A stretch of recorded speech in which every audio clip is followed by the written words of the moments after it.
In Canada, we take for granted that we have an unlimited supply of fresh water.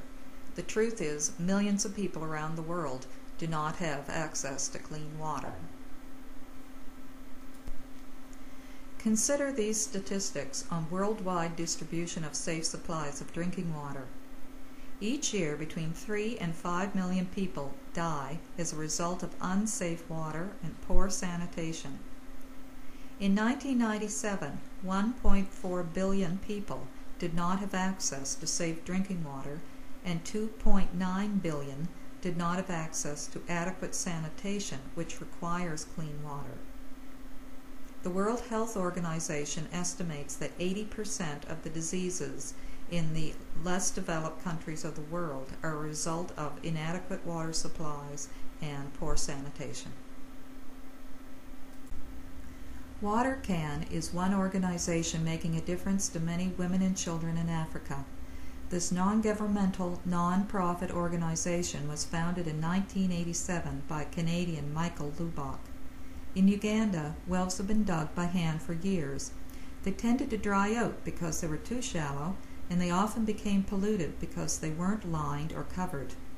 Often the area around the well was trampled and puddles became the breeding grounds for malaria-filled mosquitoes.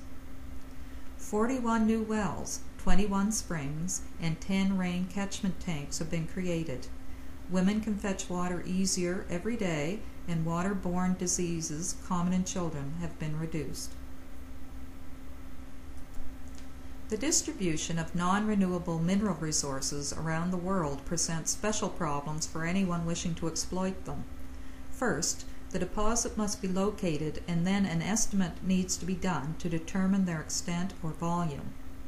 It is so expensive generally to extract minerals that only a large deposit presents an opportunity for profit. For example, there are gold deposits in Nova Scotia, but since they are not rich enough to cover the cost of blasting, crushing the rock, and then separating the ore from it, the gold will probably remain in the ground for years to come. In this chapter, we have considered the concept of resources from a geographical point of view.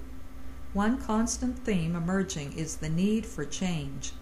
Another important theme in relation to resources is that of sustainable development.